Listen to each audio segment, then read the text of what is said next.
PET 2026 गणित विषयातील सरळ व्याज व चक्रवाढ व्याज हे सर्वांना अवघड असणाऱ्या टॉपिक्सवर परीक्षेत विचारले जाणारे प्रश्न आपण अभ्यासणार आहोत आणि अगदी सेकंदात उत्तर काढणार आहोत. स्मार्ट ट्रिक्स मी तुम्हाला सांगणार आहे. पहिला प्रश्न आहे, एका शेतकऱ्याने ₹80,000चे पीक कर्ज 5% दराने 4 वर्षांसाठी घेतले. मुदतीनंतर त्याला किती व्याज भरावे लागेल? या ठिकाणी आपल्याला व्याज काढायचं आहे. अगदी सिंपल ट्रिक आहे. 5% दराने 4 वर्षांसाठी म्हणजे 5 गुणिले 4 20% आणि 80,000चे 20% 16,000. आपल्याला उत्तर मिळालं 16,000. आता हा प्रश्न तुम्ही नेहमीचा जो फॉर्म्युला आहे PRT अपॉन 100 ह्याने सोडवायला गेले तर तुम्हाला वेळ लागेल. त्यामुळे ही ट्रिक वापरून या पद्धतीचे प्रश्न सोडवा. असाच एक दुसरा प्रश्न आपण बघूयात. एका बचत गटाने 75,000 गुंतवले. 8% दराने 4 वर्षांनी किती व्याज मिळेल? या ठिकाणी देखील व्याज काढायचे आहेत. 8% दराने 4 वर्षांनी म्हणजे 8 चोक 32% आणि 75,000चे 32% किती झाले? 24,000. म्हणजे 24,000 आपल्याला उत्तर मिळाले. अगदी सेकंदाच्या आत तुम्ही या ठिकाणी उत्तर काढू शकता. पुढचा प्रश्न आहे, एका शिक्षकाने 50,000 बँकेत 3 वर्षांसाठी ठेवले. त्याला 9,000 व्याज मिळाले. व्याजदर किती? या ठिकाणी व्याजदर आपल्याला काढायचा आहे. व्याजदर देखील फॉर्म्युला वापरून काढायला गेलं तर वेळ जाईल, म्हणून ही साधी ट्रिक मी तुम्हाला सांगते. या ठिकाणी 50,000 शिक्षकाने गुंतवलेले आहेत आणि 9,000 व्याज मिळाले. मग हे 9,000 50,000च्या किती टक्के आहेत? 18%. 9,000 50,000च्या 18% आहेत आणि 18% 3 वर्षांसाठीचे आहेत. मग एका वर्षासाठी किती? तर 18/3 6% या ठिकाणी उत्तर मिळाले. पुढचा प्रश्न, एका व्यापाऱ्याने 1,20,000 गुंतवले. 10% दराने त्याला 36,000 व्याज मिळाले. किती वर्षांसाठी गुंतवली रक्कम? या ठिकाणी देखील तुम्हाला कालावधी काढायचा आहे. मग आपल्याला काय लागेल की 36,000 हे 1,20,000च्या किती टक्के आहे? 30%. मग 30% ही जी रक्कम आहे ही 10% दराने आहे.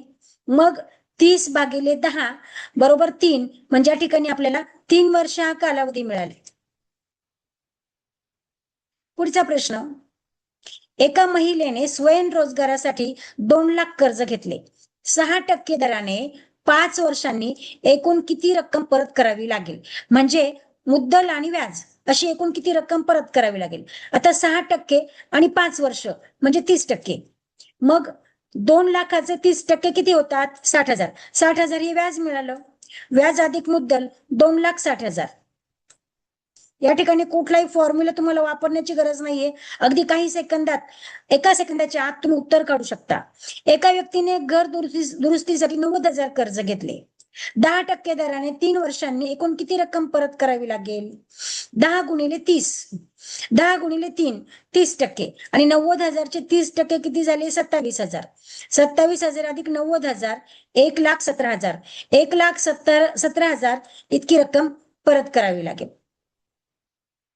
एखाद्या रकमेवर 12% दराने 5 वर्षांचे व्याज 18,000 मिळते, तर मूळ रक्कम किती? 12% दराने 5 वर्ष म्हणजे 12 गुणिले 5 60%.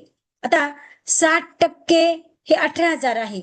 60% मुद्दलावर 18,000 तर 100% मुद्दलावर किती व्याज मिळेल? 30,000. त्यामुळे आपल्याला उत्तर मिळाले 30,000. या ठिकाणी हे सोडवलेलं कसं आहे? 60% मुद्दलावर 18,000 तर 100% मुद्दलावर किती? 18,000 गुणिले 100 भागिले 60 30,000 मिळतात. एका विद्यार्थ्याच्या नावाने 25,000 ठेवले. 4% दराने 5 वर्षांनंतर एकूण किती रक्कम होईल? 4% दराने 5 वर्षांनंतर म्हणजे दर आणि मुदत 4 20%. मग आता 25,000चे 20% किती होतात? 5,000. 5,000 हे व्याज आहे आणि 25,000 ही मुद्दल आहे. एकूण 30,000 इतकी रक्कम होईल. 9वा प्रश्न, नमिताने गृह उद्योगासाठी 7.5% दराने बँकेकडून 1,50,000 कर्ज 8 वर्षांसाठी घेतले. तर मुदतीनंतर तिने बँकेला एकूण किती रक्कम परत करावी लागेल? 7.5% दर आहे, 8 वर्ष मुदत आहे. 7.5 गुणिले 8 60% आणि 1,50,000चे 60% होतात 90,000. म्हणजेच तिला 90,000 अधिक 1.5 लाख 2,40,000 रुपये परत करावे लागतील.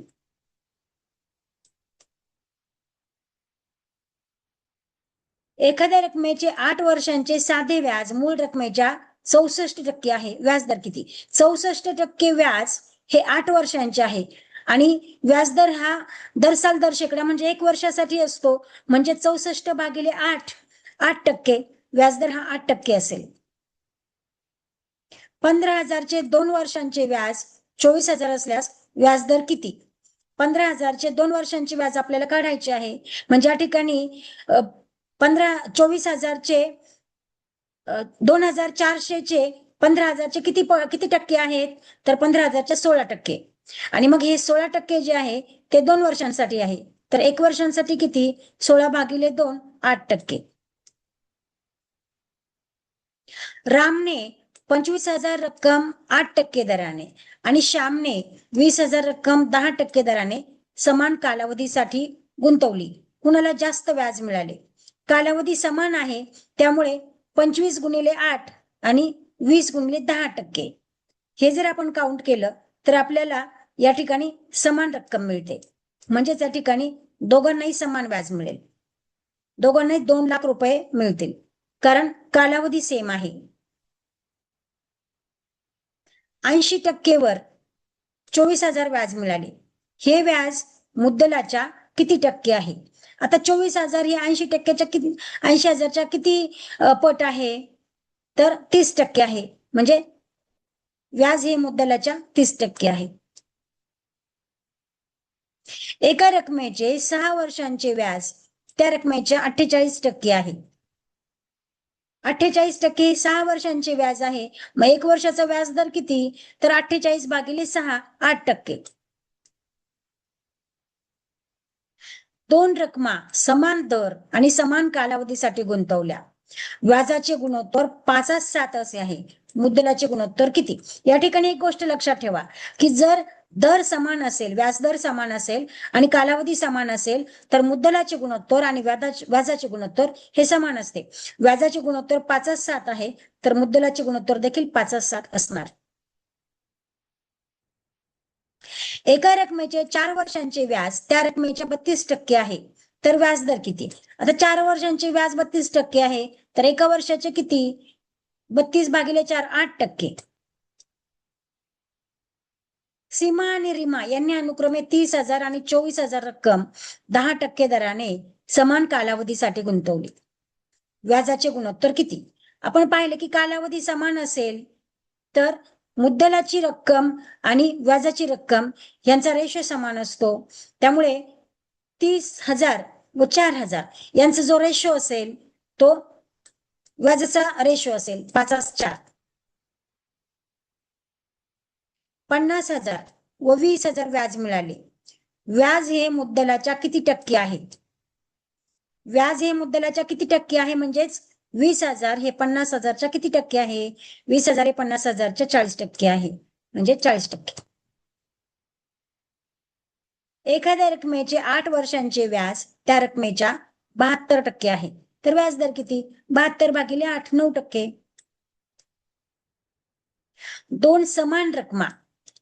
2 रकमा समान दराने 5 वर्षांसाठी गुंतवल्या. त्यांच्या मुद्दलाचे गुणोत्तर 3:4 आहे. व्याजाचे गुणोत्तर किती? सेम, कारण कालावधी सेम आहे, व्याजाचा दर सेम आहे, म्हणजेच व्याजाचं गुणोत्तर आणि मुद्दलाचं गुणोत्तर सारखंच असणार 3:4. एका रकमेचे 10 वर्षांचे व्याज त्या रकमेच्या 120% आहे, तर व्याज दर किती? 10 वर्षांचे व्याज त्या रकमेच्या 120% आहे, म्हणजेच 120/10 व्याजदर 12%. तर अशा प्रकारे सरळ व्याजावर जे काही प्रश्न विचारले जातात, ज्या पद्धतीचे प्रश्न प्रश्नपत्रिकेमध्ये विचारले जातात, ते प्रश्न या व्हिडिओमध्ये मी तुमच्या सर्वांसमोर ठेवलेले आहेत. आणि ते सगळेच प्रश्न फॉर्म्युला न वापरता, वेळ वाया न घालवता, अगदी सेकंदाच्या आतमध्ये वेगवेगळ्या ट्रिक्स वापरून कशा पद्धतीने सोडवता येतील ते मी तुम्हा सर्वांबरोबर शेअर केलेले आहे. ह्या ट्रिक्स वापरा आणि सरळ व्याजावरचे हे जे काही उदाहरणं आहेत ते तुम्ही अगदी सेकंदाच्या आत सोडवा. हे प्रश्न स्किप करू नका, कारण या ठिकाणी तुम्हाला लगेच मार्क्स मिळतील. व्हिडिओ आवडला असेल तर तुमच्या मित्रमैत्रिणींबरोबर शेअर करा, सबस्क्राईब करा, लाईक करा. उद्याच्या व्हिडिओमध्ये आपण पुन्हा एखादी नवीन ट्रिक आणि नवीन टॉपिक घेऊन पुन्हा भेटणार आहोत. तोपर्यंत नमस्कार.